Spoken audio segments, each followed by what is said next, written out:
quand on donne des biographies, quand on se fait demander des biographies, on se demande tout le temps comment est-ce qu'ils vont être utilisés, puis c'est quoi qui va être lu, pas lu, intégré, en tout cas. Merci beaucoup pour l'invitation, Nancy et l'équipe d'organisation.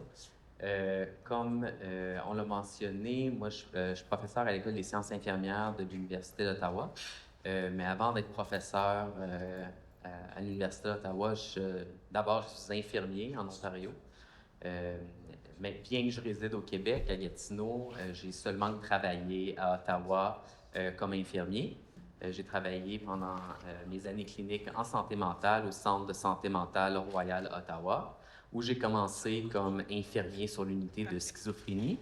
Euh, euh, ouais, sur l'unité de schizophrénie. Puis ensuite, j'ai travaillé comme infirmier sur les unités de psychiatrie légale à la même institution. Puis, par la suite, j'ai travaillé comme gestionnaire dans ce programme de psychiatrie légale-là. Puis, j'ai terminé en tant que directeur avant euh, de- d'aller à l'Université d'Ottawa. Je compte cette histoire-là qui peut sembler plate un petit peu, mais c'est ce changement-là vers la psychiatrie légale qui m'a vraiment mené à mon doctorat puis à faire mon projet de recherche qui m'a mené aux recherches que je fais aujourd'hui. Moi, ce qui m'intéresse beaucoup, puis ce qui m'a intéressé pendant mon doctorat, c'était la façon avec laquelle les informations collectées à l'intérieur de l'hôpital de psychiatrie légale sont utilisées, récupérées et changées et mobilisées particulièrement par la commission d'examen pour justifier les raisons pour lesquelles une personne reconnue non criminellement responsable ou inapte à subir son procès est dangereuse, demeure dangereuse et a besoin de conditions pour préserver la sécurité du public. Puis lors de cette étude-là et de ces études-là, les études qui s'en sont suivies, une chose qui a été assez apparente, puisque Emmanuel a mentionné plus tôt, c'est que les personnes lors des audiences de la commission d'examen, il y a d'autres lois civiles qui sont mentionnées pour justifier des éléments de dangerosité, dont la loi sur la santé mentale dans l'Ontario et différentes provisions dans cette loi-là. Puis moi, ce qui m'intéresse particulièrement, puis on va en parler un petit peu à la fin de la présentation, c'est comment que l'information circule. Comment est-ce qu'on circule d'un milieu soi-disant confidentiel de l'hôpital, puis que c'est récupéré dans des audiences publiques de la commission d'examen, puis c'est quel type d'information qui circule entre ces deux milieux-là, qui les fait circuler, puis comment qu'elles sont changées et mobilisées. Quand Nancy m'a approché pour présenter ce cas-là qui porte la P38, j'ai dit, Nancy, je connais rien à la P38, je peux pas faire des parallèles avec le modèle ontarien. Elle m'a dit, c'est correct, il y a plein d'experts dans la salle sur la P38, puis on va pouvoir avoir une discussion à la fin. Donc, on m'a demandé aujourd'hui de présenter sur le modèle ontarien, puis de ce que je comprends par l'introduction et aussi par les conversations que j'ai eues avec Nancy et l'équipe d'organisation, c'est que le modèle ontarien est souvent montré comme un exemple à suivre au Canada, sur lequel peut-être le Québec pourrait s'inspirer. Donc, je vais vous présenter certains éléments du modèle ontarien, puis on en discutera après. Bon, évidemment, je mets tout le temps ça. Là, je ne suis pas avocat, je ne suis pas juriste, ce n'est pas une opinion légale, c'est juste de l'information que je fais.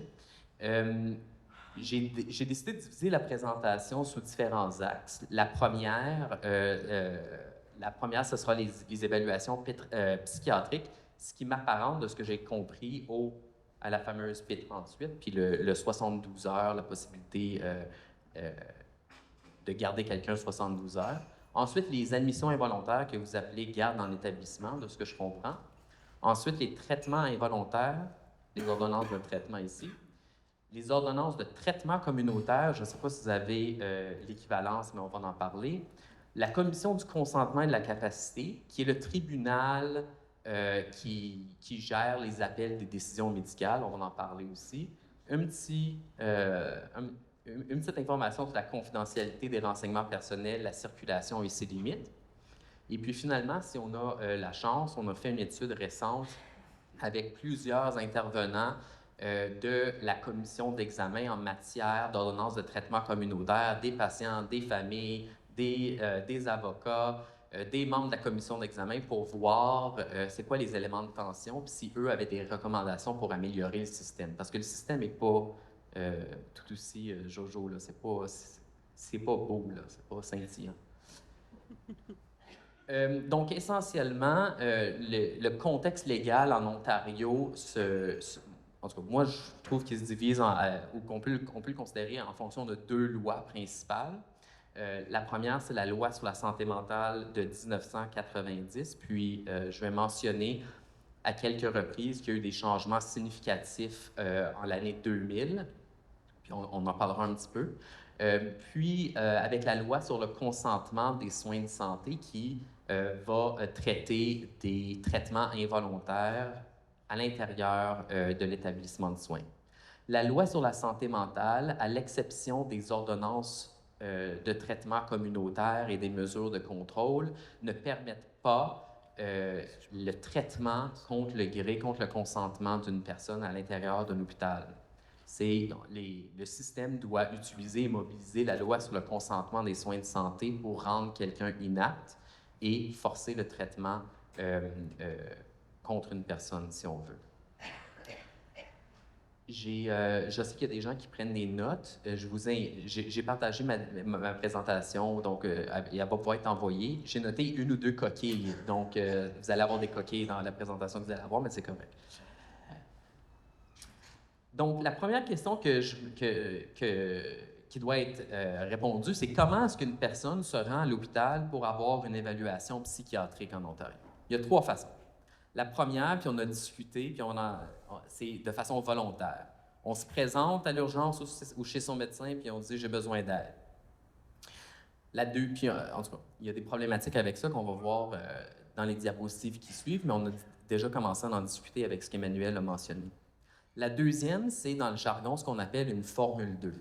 Formule 2, n'importe qui dans l'entourage d'une personne peut se rendre à la cour municipale, famille, amis, employeurs, etc., et demander à un juge de paix « Hey, je m'inquiète pour la santé et la sécurité de cette personne-là. Est-ce que tu peux ordonner que cette personne-là est à l'hôpital pour avoir un examen psychiatrique? » Et le juge de paix signe ce document-là. Et ce que ce document-là autorise, c'est simplement l'appréhension avec ou sans le consentement de l'individu par les policiers et le transport vers un médecin, mais habituellement, c'est une urgence psychiatrique. Donc, Formule 2 autorise l'appréhension et le transport vers une urgence psychiatrique. Et finalement, il y a la section 17 de la loi qui permet à la police d'appréhender des gens, et ça, c'est les mots exacts de la loi, d'appréhender des gens et de les amener à l'urgence si la police a des motifs raisonnables et probables de croire qu'une personne agit ou a agi d'une façon désordonnée et qu'il y a des motifs valables de croire que cette personne rencontrerait les critères d'une Formule 1, les critères d'une P38, si vous voulez. Et ces critères-là, on va en parler, mais c'est essentiellement, cette personne-là représente une menace de lésion physique pour soi ou pour autrui, ou cette personne est dans l'incapacité de prendre soin de sa personne. Ce qui est intéressant, c'est lors de l'amendement de l'année 2000, avant l'année 2000, cette section-là était précédée du mot « imminent ». Donc, la police devait voir une imminence de cette action désordonnée qui pourrait mener à la menace d'une lésion pour soi ou pour autrui. Mais le mot « imminent » a été enlevé en l'année 2000, ce qui a diminué le seuil. C'est la première démonstration dans cette présentation-ci, où en 2000, on a diminué le seuil selon lequel on peut traiter ou évaluer une personne contre son gré.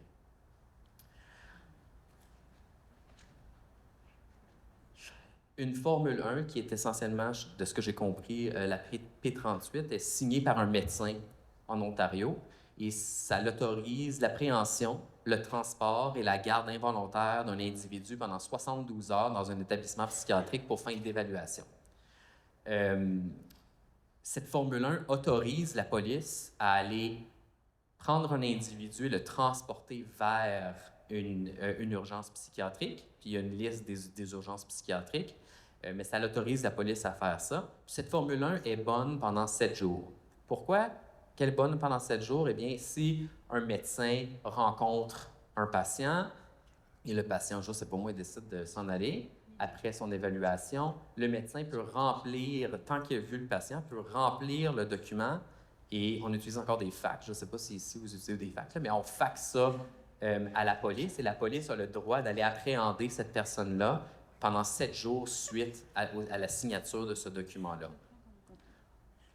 Habituellement, ben, en tout temps, il y a un autre document, donc Formule 1, c'est la P38 essentiellement, ou l'équivalent, et au même moment où on donne une Formule 1, on doit donner théoriquement une Formule 42 au patient, ce qui est un autre document qu'on donne au patient ou à l'individu. Et cette Formule 42-là explique, lorsqu'on peut la donner, parce que si la personne s'en va, c'est impossible à donner, mais on doit essayer de lui donner, explique la situation du patient et essentiellement qu'elle n'a aucun recours. Zéro recours. Le psychiatre peut pendant 72 heures te garder, puis c'est fini, on n'en parle plus.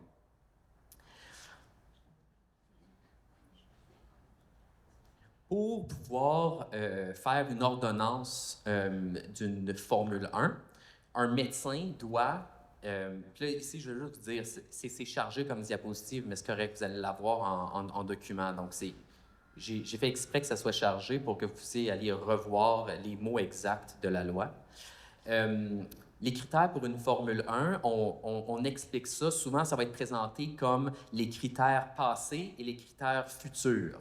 Donc, dans la section 15.1, on voit ces deux critères-là. Les critères passés, c'est les premiers 3 critères, où est-ce que lors de l'examen d'une personne, un médecin a des motifs de croire que la personne a soit menacé ou tenté de s'infliger des blessures à lui-même, s'est comporté ou se comporte de façon violente envers une autre personne, de lui faire craindre qu'elle lui causera des lésions corporelles, et 3, a fait preuve dans le passé ou fait preuve devant lui d'une incapacité de prendre soin d'elle-même.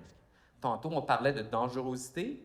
Ici, en Ontario, on parle d'incapacité de prendre soin d'elle-même. Ensuite, donc ça, c'est les critères passés. Donc, il faut qu'il y ait des indices à ce que ça soit passé dans le passé et qu'en plus, le médecin qui évalue cette personne-là est d'avis que cette personne souffre, selon toute d'apparence, d'un trouble mental et que, à cause de la nature de ce trouble-là, les conséquences suivantes sont probables. Qu'elle s'infligera des lésions corporelles graves, qu'elle infligera des lésions corporelles graves à une autre personne ou qu'elle souffrira d'un affaiblissement physique grave. Encore ici, la notion de dangerosité est même évacuée totalement. Mais je dois vous dire, dans d'autres juridictions, c'est pas au Canada, on parle aussi d'affaiblissement psychologique. Hein? Donc ça, on ne va pas jusqu'au point de la psychologie, ici on reste physique, mais dans d'autres juridictions, on parle d'affaiblissement psychologique aussi, ou détérioration psychologique. Je pense que c'est le bon moment pour le faire. En 2000, il y a un présentateur radio très, très populaire, très connu en Ontario, à Ottawa, qui s'est fait tuer par une personne qui avait des problèmes de santé mentale dans un stationnement du centre-ville. Et comme c'est souvent le cas, ces éléments, ces situations qui sont très médiatisées, c'est un présentateur radio, donc qui était très connu, a lancé une investigation dans la loi, ce qui a mené en 2000 à ce qu'on appelle, là j'oublie son nom de famille, là, mais Bryan's Law, la loi de Bryan. Et dans la loi de Bryan, en 2000, il y a eu des modifications significatives à la loi sur la santé mentale en Ontario. Donc, je vous ai déjà mentionné, on a enlevé les mots imminents de la section 17. On a enlevé les mots imminents aussi des critères pour la Formule 1 ou de l'autre diapo, je ne peux pas le faire, de la diapo d'avant.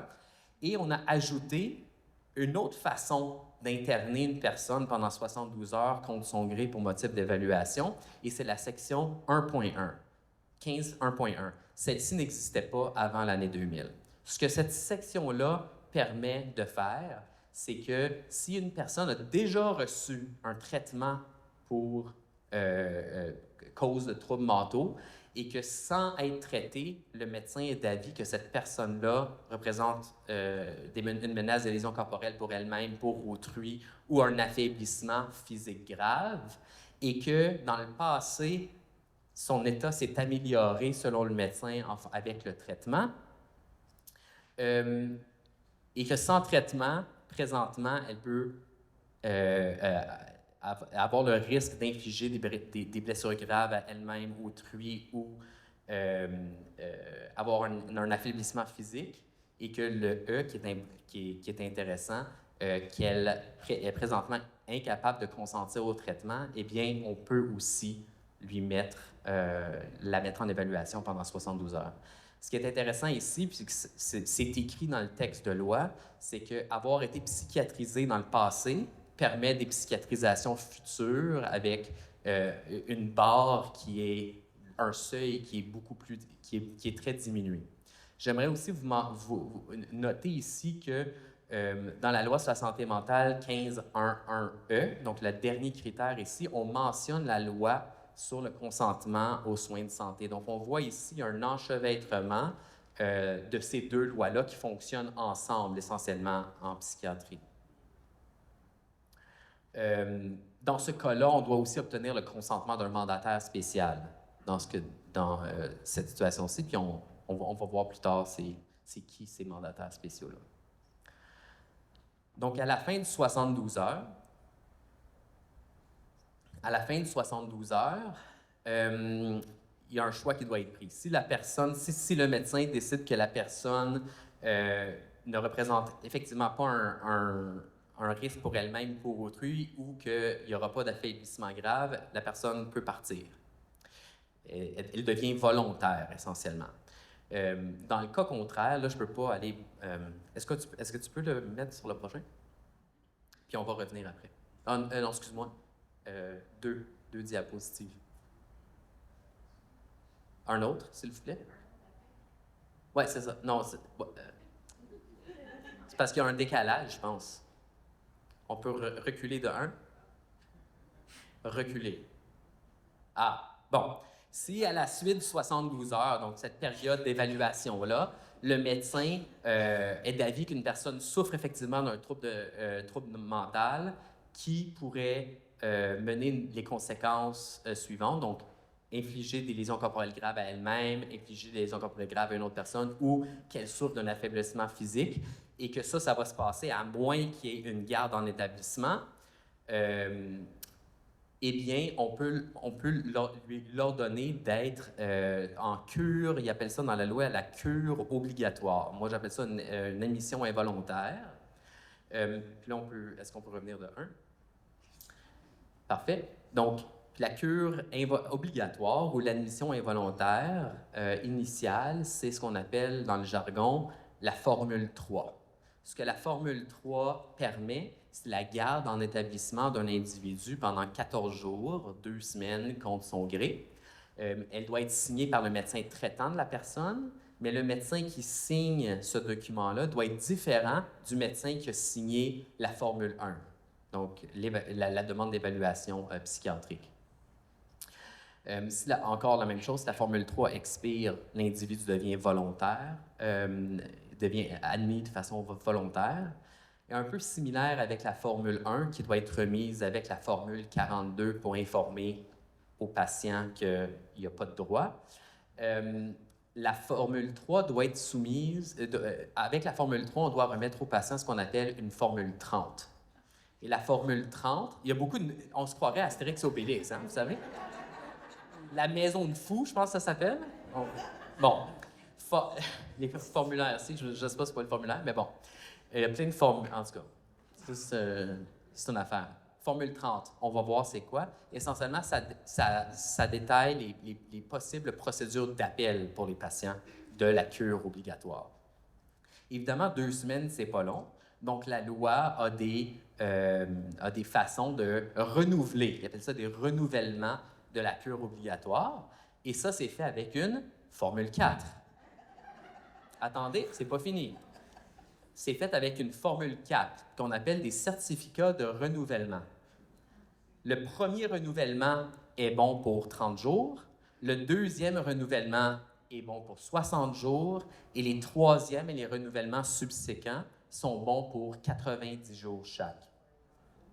À chaque certificat de renouvellement, on doit aussi remettre une formule 30 au patient. Donc, la même formule qu'on remet avec la formule 3. Il y a eu des changements à la loi en 2016.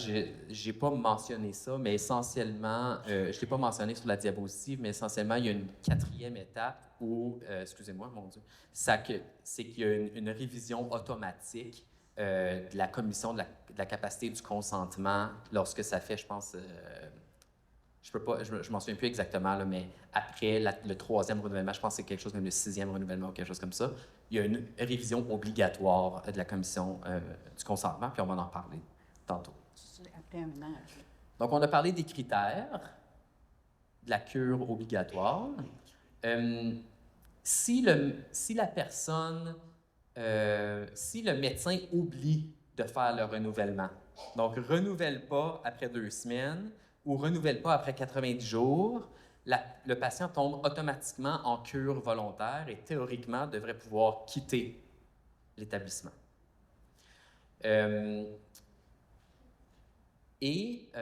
Parce que c'est Astérix Obélix, si de façon miraculeuse, un médecin décide qu'en plein milieu du 90 jours, au jour 45 d'un certificat de renouvellement, que le patient ne rencontre plus les critères qui sont ici, il peut rendre le patient volontaire, si vous voulez, en lui donnant une énième formule, la formule 5.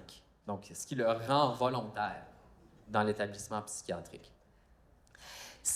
On rit, mais, parce qu'il faut rire, sinon on va pleurer, mais c'est tout le temps ce jeu entre volontaire et involontaire qui vient jouer un peu sur le patient puis sur la fameuse coercition qu'Emmanuel parlait. Parce que lorsqu'un patient est volontaire à l'intérieur d'un établissement psychiatrique, il y a tout le temps cette formule 3 et cette formule 4 qui planent au-dessus de sa tête. Si un patient est volontaire et que moi, comme je vous dis, quand j'ai commencé à l'Université d'Ottawa, j'ai continué comme coordonnateur de soins à l'hôpital Royal, où je travaillais de soir, de nuit et de fin de semaine comme coordonnateur de soins. Donc, j'étais responsable essentiellement de l'hôpital et de ces formules-là. Et puis, souvent, ça arrivait que, le psychiatre avait oublié de renouveler la formule pendant la journée et que là, en soirée, le patient, il s'en rendait compte, puis il disait, ben moi, je m'en vais. Et là, les équipes soignantes, qu'est-ce qu'on fait?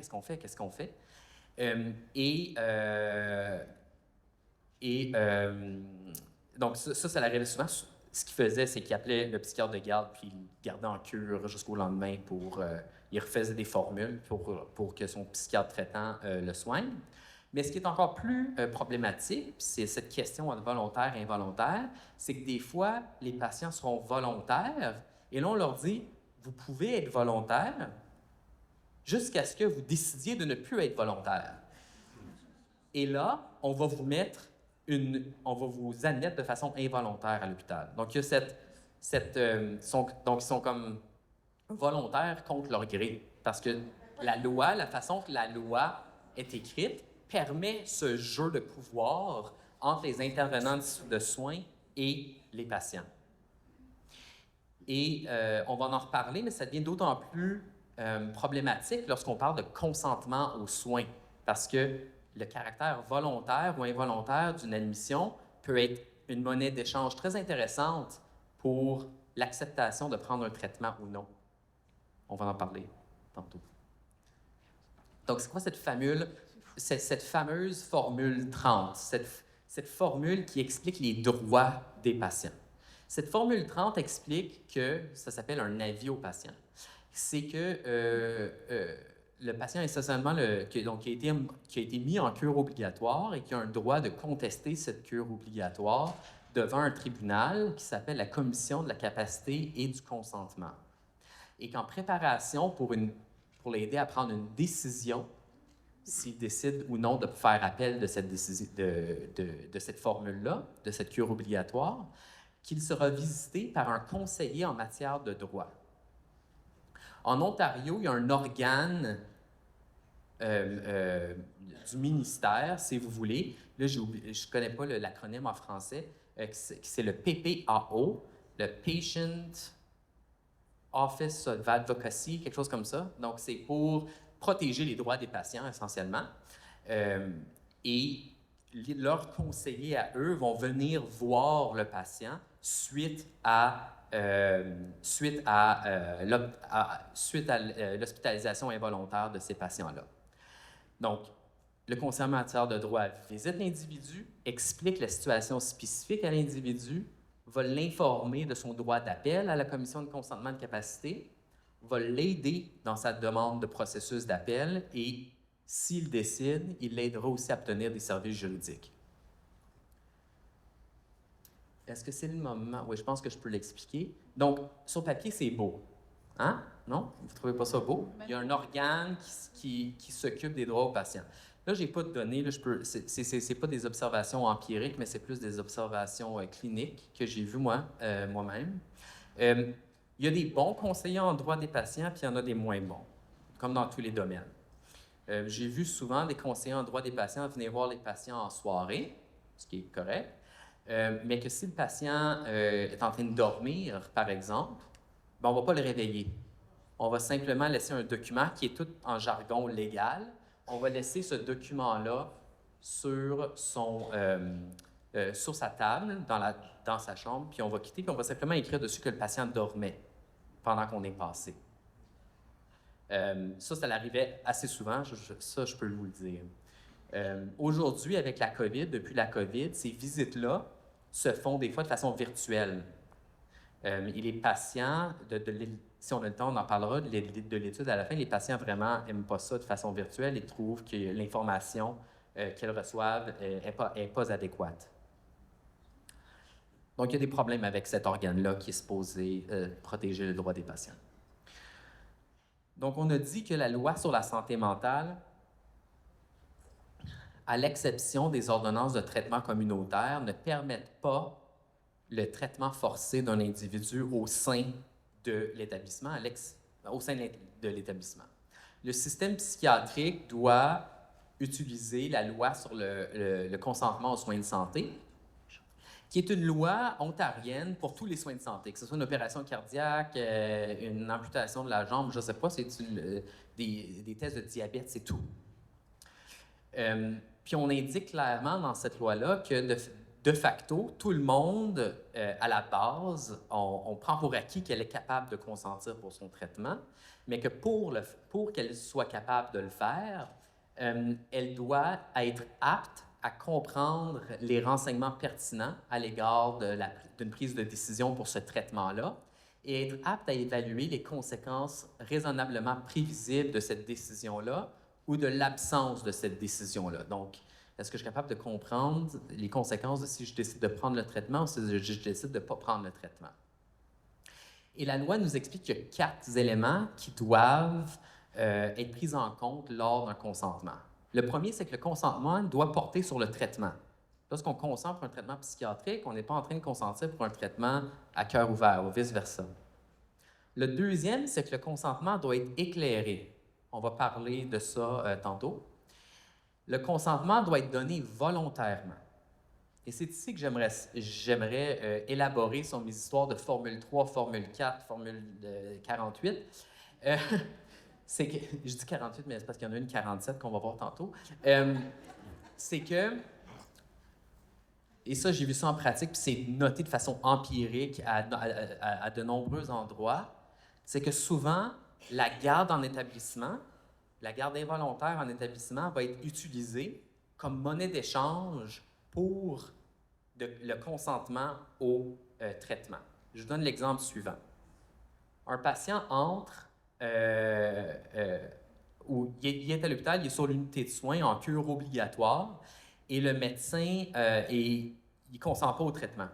Il dit, moi, je ne veux pas ma dose, je sais pas, moi, je ne veux pas augmenter ma dose de lanzapine de 30 mg par jour à 40 mg par jour. Ça me fait prendre du poids, ça m'enlève ma libido, puis j'aime pas ça, ça me fait sentir mentalement dans les nuages. Donc, l'équipe soignante lui dit, moi, si tu n'acceptes pas cette augmentation-là, je ne peux pas être rassuré que tu ne représenteras pas une menace pour toi-même, pour autrui, ou d'avoir un affaiblissement de ton état physique. Donc, on est dans cette situation-là. Hein? Donc, si j'accepte, je peux imaginer que je peux avoir de la liberté. Si je n'accepte pas, eh bien, on peut me continuer sous la garde involontaire. Donc, la liberté elle vient d'une monnaie d'échange avec le consentement. C'est cet enchevêtrement-là des deux lois que je parlais tantôt. Évidemment, bon, j'ai décidé d'exclure la commission d'examen de cette présentation-ci, puis le système de psychiatrie légale en général de cette présentation-ci, mais je dois mentionner que en psychiatrie légale, le code criminel n'autorise pas non plus le traitement involontaire des patients. Donc, les provinces doivent utiliser de leur propre loi provinciale civile pour forcer le traitement contre les patients. Bien, ici, on voit la même chose. Je ne peux pas être convaincu que tu n'es pas un risque significatif pour la sécurité du public tant que tu ne prends pas ton traitement. Lorsque tu prendras ton traitement, peut-être, là je le simplifie bien évidemment, mais lorsque tu prendras ton traitement, eh bien, je peux être convaincu que tu ne seras plus un risque significatif pour la sécurité du public et que peut-être, je vais recommander à la commission d'examen une disposition qui est autre qu'une de détention. Ça, je l'ai vu. Puis les gens ne se cachent même pas non plus dans les audiences de la commission d'examen qui sont publiques pour mettre des preuves comme ça puis des raisonnements comme ça. Prenez votre traitement, on va accepter une libération conditionnelle ou une absolution inconditionnelle. Si vous ne la prenez pas, vous demeurez un risque significatif pour la sécurité du public et alors vous êtes en détention. Donc, on voit que la liberté est une monnaie d'échange pour le consentement. Bon, je finis là. Et puis, par rapport au consentement éclairé, ce qu'on dit, c'est que la personne qui donne un consentement éclairé doit avoir reçu des renseignements par rapport à la nature du traitement, les effets bénéfiques du traitement, les risques du traitement, les effets secondaires du traitement, les autres mesures possibles autres que le traitement qu'on vous donne et les conséquences vraisemblables de l'absence du traitement. Et en plus, on doit répondre aux questions des gens pour obtenir leur consentement éclairé. C'est bien beau, ça, si on fait je sais pas moi, une opération pour les cataractes. Hein? On est capable de poser des questions, il n'y a pas de problème. Puis les bénéfices, on est capable de parler des risques de je sais pas quoi. Mais c'est drôle en psychiatrie, lorsqu'on propose des traitements psychiatriques, on semble amplifier les bénéfices possibles, parce qu'il peut en avoir. Hein? Il peut en avoir. Et on minimise de façon significative les risques associés au traitement, ou les risques et les effets secondaires de ces traitements-là, lorsqu'on présente ça, c'est si on les présente. Hein? Si on les présente, on les minimise. Non seulement ça, lorsque le traitement est commencé et que la personne a des effets secondaires significatifs, une hypertension, un syndrome métabolique, une prise de poids de 40 livres par mois, des effets sur la sexualité, de la gynécomastie, etc., etc., etc., on minimise ces effets secondaires-là et on leur dit « Hey, tu iras faire du jogging, tu vas perdre ton 40 livres que tu as pris avec ton olanzapine, tu vas faire du jogging, mange mieux. » Donc, même après, lorsqu'il y a ces effets secondaires-là, il y a une minimisation de ces effets secondaires. Bon, une autre formule. Si un évaluateur ou un médecin, dans le contexte psychiatrique, c'est le médecin, est d'avis que la personne est en état d'incapacité, donc elle n'est pas capable de faire ce qu'on a discuté, pas capable de poser les bonnes questions, de recevoir l'information par rapport à la diapositive passée, un médecin peut remplir ce qu'on appelle une formule 33. Et la formule 33, on appelle ça une incapacité de consentir au traitement et le médecin doit appointer un mandataire spécial pour la personne, donc quelqu'un qui prendra les décisions pour elle. De façon similaire à la formule 3 et à la formule 4, lorsqu'une personne reçoit une formule 33, Il a le droit à la visite d'un conseiller en droit des patients et il a le droit de faire appel de cette décision-là à la commission du consentement et de la capacité.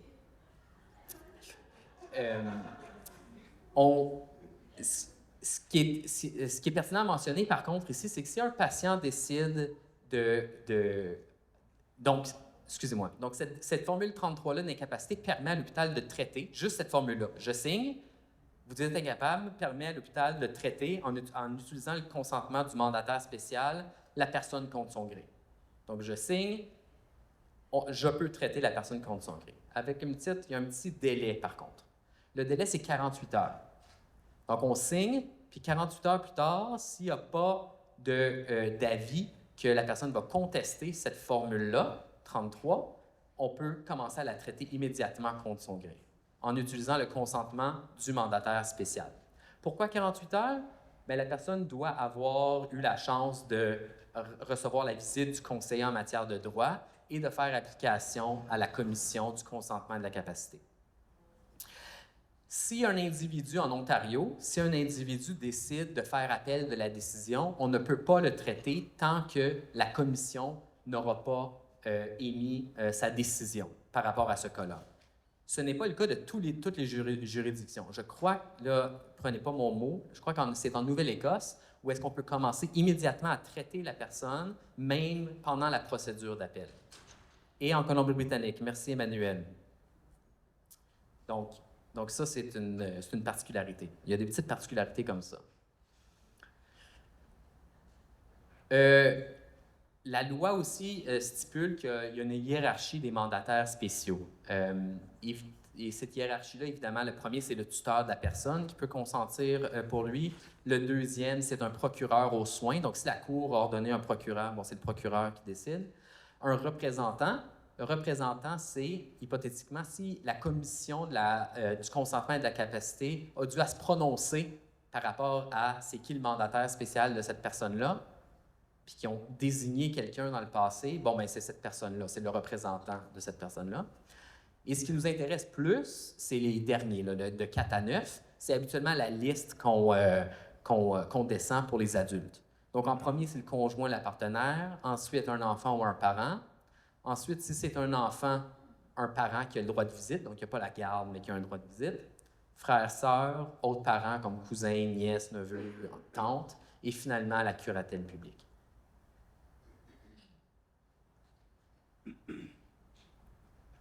Suite à l'année 2000, lorsqu'il y a eu la situation, le Bryan's Law, qui est venu changer la loi sur la santé mentale, il y a le gros apport de Bryan's Law, c'est l'intégration des ordonnances de traitement communautaire au sein de la loi de la santé mentale en Ontario. Le but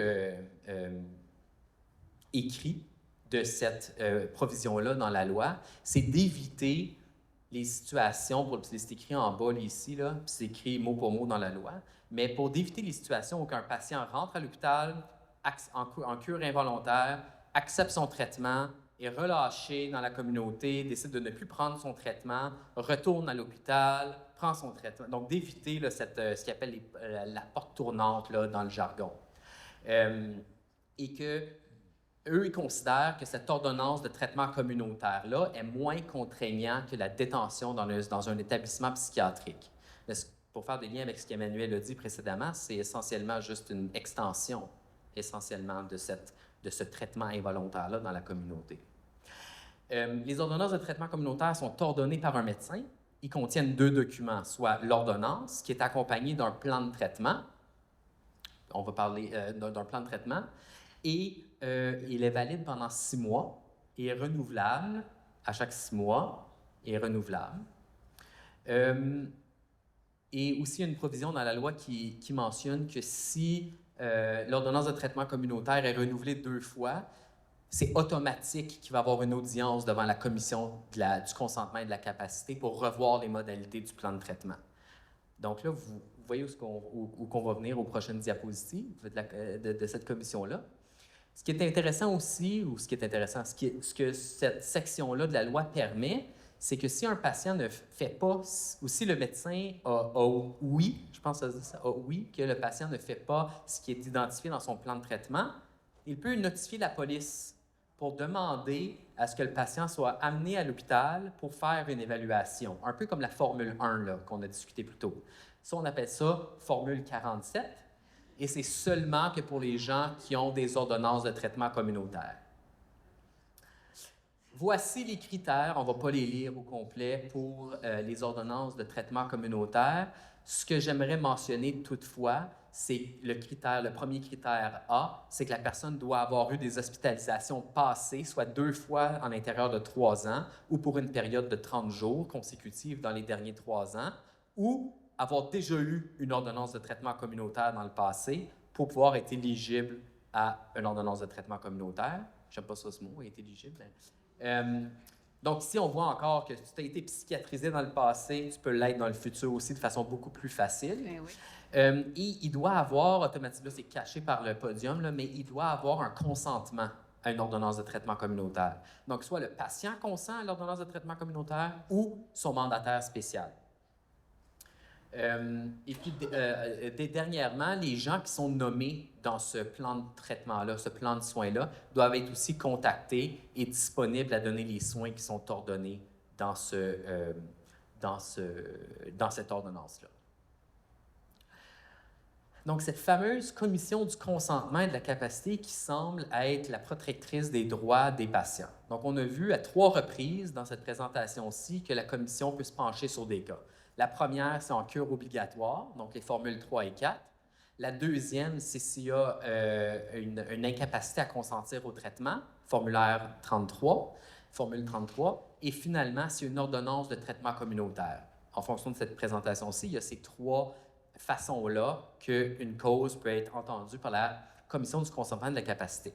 Mais cet organe juridique-là entend des causes de 5 ou 6 lois différentes en Ontario. Donc, la majorité, c'est des causes de santé mentale en lien avec les cures obligatoires. Environ 80% des demandes, c'est ça. Mais ils entendent d'autres causes aussi par rapport à la confidentialité des renseignements personnels, par rapport à l'autorisation d'avoir du sang aussi, par exemple, la loi sur le sang, en tout cas. Le panel, donc lorsqu'une cause est déposée, la cause est entendue par un panel de 3 personnes. Un avocat senior qui agit comme président, un psychiatre et un membre du public. Et les décisions sont prises par une décision de majorité. 3 majorités. Et puis, les audiences doivent avoir lieu 7 jours suivant la requête. Le psychiatre présente sa preuve en fonction de la demande, là, dépendant de la demande. L'individu présente sa preuve avec ou non un avocat qui le défend, selon son choix. Et la commission prend la décision. La commission ne prend pas la décision à savoir si la personne doit être en cure obligatoire ou non, si la personne est apte à consentir à son traitement ou non. La commission prend la décision à savoir si est-ce que la preuve de l'hôpital et la preuve du patient, est-ce que la preuve de l'hôpital est suffisante pour amener une cure obligatoire, un traitement involontaire ou une ordonnance de traitement communautaire. Et s'il y a un appel de la décision de la commission de consentement et de la capacité, c'est seulement qu'à ce moment-là qu'il y a une requête qui peut être faite en Cour supérieure de justice. La semaine passée, je donnais une formation au prochain tribunal similaire de la Commission du consentement et de la capacité à Iqaluit pour leur nouvelle loi sur la santé mentale à des avocats, puis des psychiatres, puis des membres du public. Puis un avocat qui m'a approché à la suite d'une de mes présentations, puis il m'a dit « Jean-Laurent, moi, je suis avocat sur la Commission du consentement et de la capacité de l'Ontario. » J'ai dit « Ah oui? » Et il me dit « Tu sais, tu as parlé de la question de dangerosité pendant ta présentation. » Puis du fait que la personne doit avoir un trouble mental. Il dit, nous, là, quand on délibère, là, ça, là, on peut le justifier de différentes façons. Ça, c'est anecdotique, hein, mais je veux quand même dire, c'est quand même fascinant. Il dit, on peut justifier ça de n'importe quelle façon. Maintenant, s'il y a des gens qui n'ont pas un diagnostic de santé mentale, mais les psychiatres vont nous présenter avec des, entre guillemets, des traits de problématiques de santé mentale. Donc, la personne n'a peut-être pas je sais pas moi, un trouble de personnalité limite, mais elle a des traits d'un trouble de personnalité limite. Et pour cet avocat-là, c'était suffisant pour rencontrer ce critère-là qu'il y a un trouble de santé mentale. Mais ça fait peur parce que c'est un avocat senior sur cette commission du consentement de la capacité-là. Une autre chose qu'il m'a mentionné dans ce bref échange, c'est qu'il m'a dit, tu sais, Jean-Laurent, la dangerosité, c'est tellement flexible, ça peut être justifié de n'importe quelle façon, ça. Et j'ai dit, ah, intéressant, c'est l'avocat sur ce panel-là qui me dit ça. Sans crainte, là. Il sait je suis qui, il sait ce que je fais comme recherche, mais il vient me présenter ça comme sans problématique. Et là, on me dit que j'ai plus beaucoup de temps, donc ça va être la dernière diapositive. Je pense que c'est ça. Oui, dernière diapositive. Moi, ce qui m'intéresse, c'est particulièrement l'échange d'informations, comme je vous ai dit, entre les différentes lois. Et c'est intéressant dans la loi, puis au Québec, je comprends, récemment, il y a un an environ, il y a un élargissement de la possibilité de partager des informations confidentielles de santé avec les services policiers. Dans la loi de la santé mentale en Ontario, c'est indiqué clairement que les hôpitaux peuvent examiner, évaluer, observer des patients avec ou sans leur consentement s'ils sont en cure obligatoire à l'intérieur de l'hôpital. Donc, on peut évaluer, mais ça, je veux dire, ça allait de soi. Moi, ce qui m'intéresse, bien, ça allait de soi. C'est problématique, mais ça allait de soi. C'est la deuxième partie. C'est cet entrechevêchement-là de la loi de la santé mentale avec d'autres lois. Ici, c'est le Code criminel. On dit que l'hôpital peut partager, recueillir, utiliser, divulguer les renseignements personnels de la santé avec ou sans le consentement des gens pour se conformer à la partie 20.1 du Code criminel, donc la partie troubles mentaux, ou à une ordonnance en vertu de cette section-là. C'est beaucoup de langage légal, mais essentiellement, ce que ça veut dire, c'est qu'on peut partager pour une audience, pour des gens qui sont retrouvés non criminellement responsables ou inaptes à subir leur procès, leurs informations personnelles de la santé qui ont été recueillies dans les hôpitaux psychiatriques de l'Ontario pour toute leur vie. Donc, une personne qui pourrait être en évaluation pour responsabilité criminelle à 40 ans, qui a eu 4-5 hospitalisations psychiatriques au cours de sa vie, volontaires ou involontaires, les hospitalisations. L'information pour rendre un rapport lorsqu'elle a 40 ans, l'hôpital psychiatrique peut recueillir l'information de ces 5 hospitalisations de sa vie sans son consentement, puis c'est permis par la loi. Ce que moi c'est l'étape suivante qui me chicote encore plus, c'est que ces informations-là sont par la suite utilisées et réutilisées dans des audiences publiques et publiées dans des décisions de la commission d'examen qui sont, elles aussi, publiques. Bien, voyons donc. Bien, ça, on est surpris. Je vais vous donner une petite anecdote pour terminer 2 minutes. Donc là, ça, c'est la fin de ma présentation. Mais quand j'ai commencé mon doctorat, au début, j'ai parlé avec les chefs psychiatres des hôpitaux où est-ce que j'allais faire ma collecte de données. Puis je leur ai dit, bon, ben, voici mon projet, voici ce que je fais, blablabla. Puis là, je leur présentais ça un petit peu, là, cet enchevêtrement d'informations-là, puis comment que la loi permet la publication de ces informations-là. Et le psychiatre en chef de cet hôpital-là, de psychiatrie légale, qui travaillait là depuis une vingtaine d'années, qui a fait des centaines, si pas des milliers d'évaluations comme ça pour des patients, ne savait même pas que c'était public. Non, mais c'est vrai, hein? C'est une histoire vraie. C'est une histoire vraie. Puis moi, ce psychiatre-là, je l'apprécie particulièrement, parce qu'il y a un continuum, disons, mais je l'apprécie particulièrement. Et puis, ça m'a vraiment surpris qu'il ne sache pas ça, puis l'impact sur les patients et sur la vie privée des patients. Bref, c'est ça. Et je vais garder en tout cas, ouais, on en parlera pas. Plus tard. Questions. Je prends vos questions maintenant.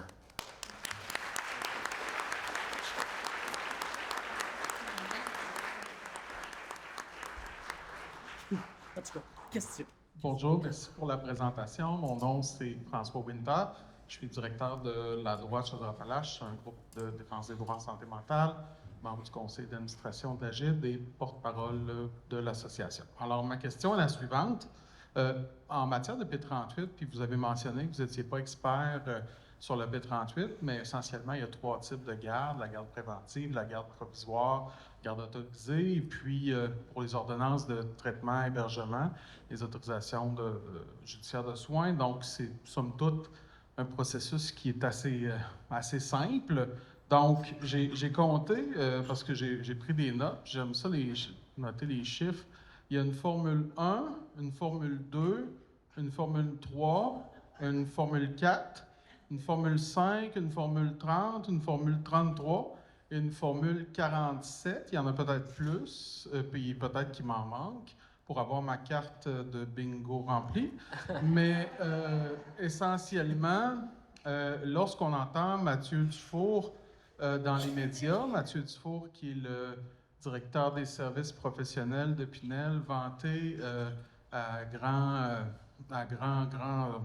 grande conférence avec le sourire et la bonhomie qui le caractérise, comment le modèle ontarien est plus simple. Peut-être que je fais une simplification, mais ça n'a pas l'air si simple que ça. Puis, il me semble, de ce qui nous a été présenté, il est davantage restrictif puis punitif, coercitif pour les personnes. Est-ce que mon analyse vous apparaît inexacte? C'est dur de faire des comparatifs parce que je ne connais pas assez le système québécois. Ceci dit,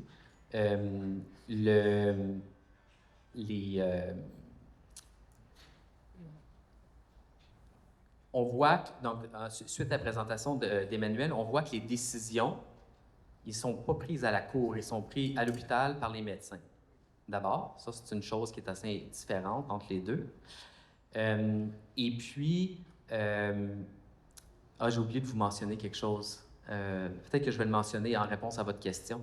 Moi, je trouve qu'il est très restrictif en Ontario, d'abord, et puis que la question ou les décisions rendues par la commission... Donc, il y a quelques études qui ont été faites par rapport aux décisions qui sont rendues par la commission du consentement et des capacités.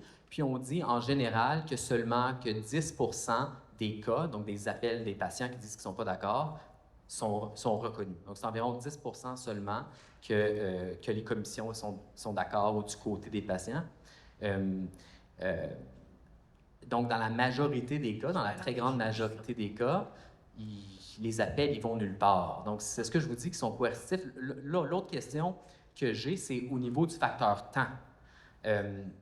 Entre retrouver une personne inapte à subir son procès,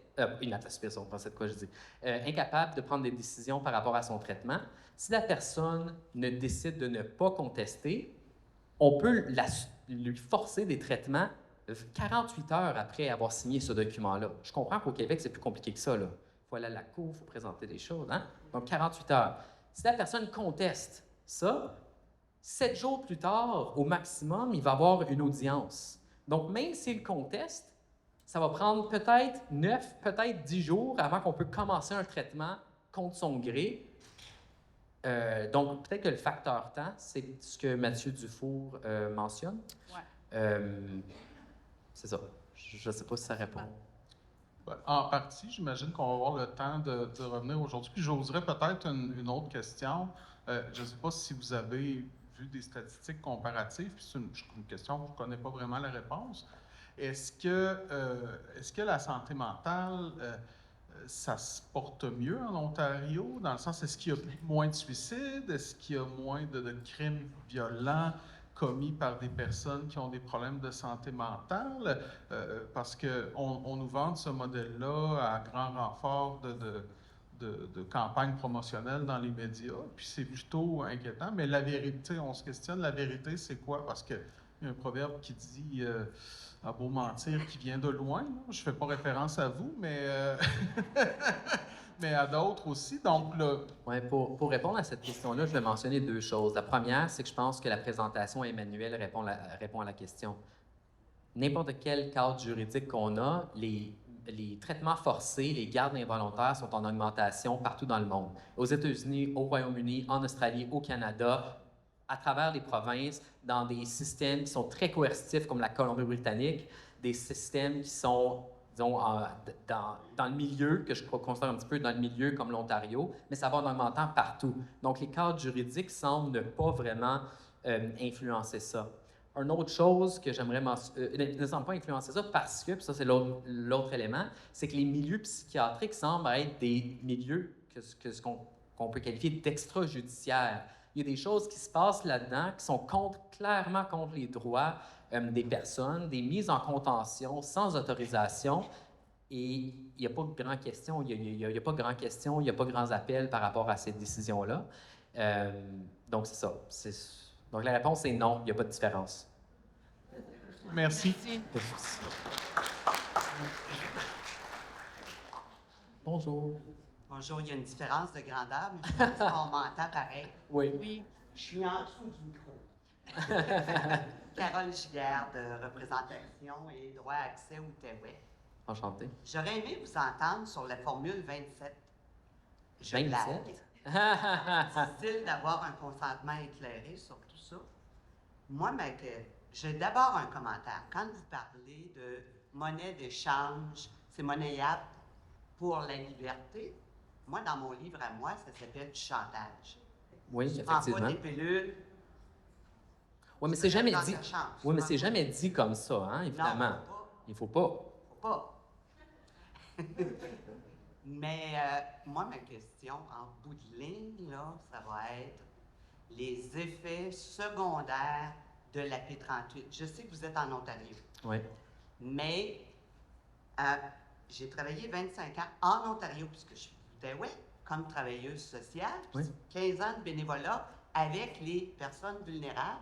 Et maintenant, à cause de la P38 qui m'est arrivée, si je voulais continuer à faire du bénévolat avec des clientèles vulnérables, donc on constate que j'ai à peu près 40 ans d'expérience dans plusieurs domaines avec des personnes vulnérables, je risque de ne pas être capable d'aller aider les gens parce qu'un épisode dans ma vie a fait que maintenant je suis dangereuse et incapable d'aider. En Ontario, est-ce que c'est ça? Si je me fais, disons que je réside en Ontario, la police vient me chercher, au Québec ça s'appelle P38, est-ce qu'il y a les mêmes effets secondaires en Ontario? Ouais, c'est une bonne, Suis-je flagué par la police? c'est une bonne question. Avis. Je le sais pas au niveau civil. Je ne sais vraiment pas. Par contre, je sais qu'en Ontario, récemment, là, dans les derniers 5 ans, les verdicts de non-responsabilité criminelle et les verdicts d'inaptitude à subir le procès sont exclus de ces demandes-là. Ça, je sais. Puis les travailleurs sociaux avec qui je travaillais, qui cherchaient du logement et du travail pour les gens, pour eux, c'était une grande victoire, là. Mais c'est une petite. C'est ça. Merci. Merci. Donc, je m'excuse, j'ai pas la réponse. Pas de problème, je vais la trouver. Oui, on va la trouver. Merci. Bonjour, je Bonjour. suis Jean-François Plouffe à Action Autonomie, collectif pour la défense des droits en santé mentale de Montréal. Pour faire plaisir à M. Craig, je serai bref. J'ai 3 petites questions. La question, justement, on vient d'en parler, là, de l'échange du consentement. Si tu consens, tu ne seras pas gardé contre ton gré et tout ça. En même temps, une des caractéristiques du consentement en Ontario, c'est son caractère volontaire. C'est ça. Est-ce qu'il n'y a pas là contradiction? Puis est-ce qu'il n'y a pas quelqu'un qui pourrait contester la validité de la loi par rapport à la façon dont elle est appliquée? Donc, je ne sais pas si on peut contester la loi. Une chose qui est apparente, c'est que la loi est écrite d'une certaine façon, puis la façon qu'elle est appliquée, souvent, est tout autre. Voilà. Évidemment, on ne va pas dire à la personne « tu dois prendre ton traitement ou on ne te laisse pas sortir ». On présente à la personne son traitement, elle refuse son traitement. 3, 4 jours, 5 jours plus tard, on dit « ah, on ne peut pas te laisser sortir parce que ton état ne s'améliore pas, tu as refusé le traitement ». Hein? C'est ça. Les fameux conseillers en défense de droit, est-ce qu'ils ne mettent pas les gens en garde par rapport à ces manœuvres-là? Les conseillers en matière de droit, leur rôle est très circonscrit dans la loi, puis ils sont limités à ce que j'ai présenté sur la diapositive sous la formule 30. Okay. Donc, c'est vraiment par rapport aux formules spécifiques sous lesquelles les patients sont concernés. Ils n'ont pas l'autonomie que les groupes québécois ont. Deuxième question, j'ai compris que la personne concernée pouvait consentir à une ordonnance de traitement communautaire. Oui, oui, oui. Comment on peut consentir à une contrainte? C'est un peu comme ici les gardes non contestés. Là. Ouais. Comment on peut Ouais. Ben, cumuler le fait qu'on contraint quelqu'un mais qui consent en même temps? Est-ce que c'est pas un traitement volontaire? Ben, ça peut être. Ouais, non, c'est pas un traitement volontaire. Ça, je ne sais pas comment on peut le faire. Mais ce qui est intéressant, c'est dans la grande diapositive où il y a tous les critères. Pour être admissible encore, pour pouvoir être sujet d'une ordonnance de traitement communautaire, on doit rencontrer les critères d'une Formule 1. Donc, on doit être à risque de lésion corporelle pour soi, pour autrui ou une dégradation, affaiblissement de sa personne. Donc, la réponse, c'est qu'on ne peut pas. Ça, par contre, il y a, si la personne consent à ça, j'imagine dans sa tête, c'est quoi l'autre option, tu sais? Vous m'ordonnez ça parce que vous dites que je rencontre ces critères-là. Si je dis non à ça et que ma famille dit non à ça, qu'est-ce qui va m'arriver? Je peux être admis parce que je rencontre déjà les critères. Donc, encore là, c'est tout le temps ce jeu de pouvoir-là entre, selon moi, la liberté et le traitement. Tout le temps. OK. Puis, dernière question, mais je pense que vous y avez répondu rapidement tout à l'heure. La commission sur le consentement et la capacité qui rend des décisions sur la base des preuves du médecin et de la personne, c'est quoi la proportion des cas où la personne a gain de cause? Environ 10 %. C'est bien 10 En fait, Ouais. c'est C'est similaire dans les commissions d'examen. Là, c'est un petit peu plus bas, là, quelque chose comme 7-8 % pour, au niveau criminel, du code criminel. Est-ce qu'il est fréquent que les gens soient accompagnés par avocat? C'est Hamza qui est à l'accueil. Je ne sais pas au niveau empirique, mais ça l'arrive. Moi j'ai déjà vu, là, souvent. C'est bon? Ouais. Merci. Merci. Monsieur? Non, vous voulez plus? Pas d'autres questions? Il n'y a plus de questions? D'accord. Merci Merci. beaucoup, Jean-Laurent Domingue. Merci infiniment.